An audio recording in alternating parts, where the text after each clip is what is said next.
ดแห่งนี้สร้างมีแต่ความงามวิไลสมแล้วเป็นหน้าจับใจงามเนื้อถิ่นใด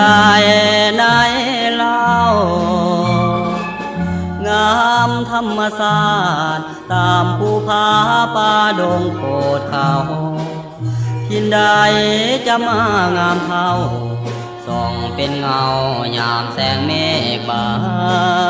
นเสียงนกห้องกูยามเศร้าตรูนาอ่อนสอนฟังแล้วเป็นหน้าสอนเสียงนกมันวอนห้องสางยามสายลมแหว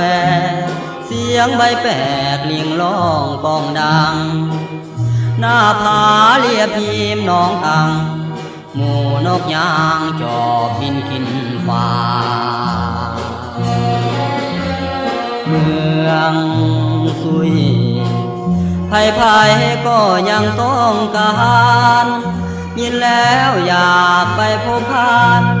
อยากจะเห็นไว้เป็นควันตาเป็นหอยสลักปักดวงใจยามเมื่อลืมลาน้องตั้งคำเขาลือสา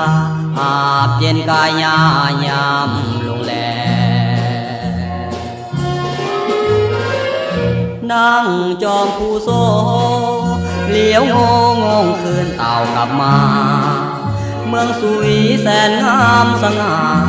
ดังเทพเทวาปั้นแต่หนุ่มสาวเดินเล่นยามตะเวนไกลจะรับแสงเพื่อไหลใต้ฟ้ายามแลงสุขสมทุกแห่งเมืองสุยนี้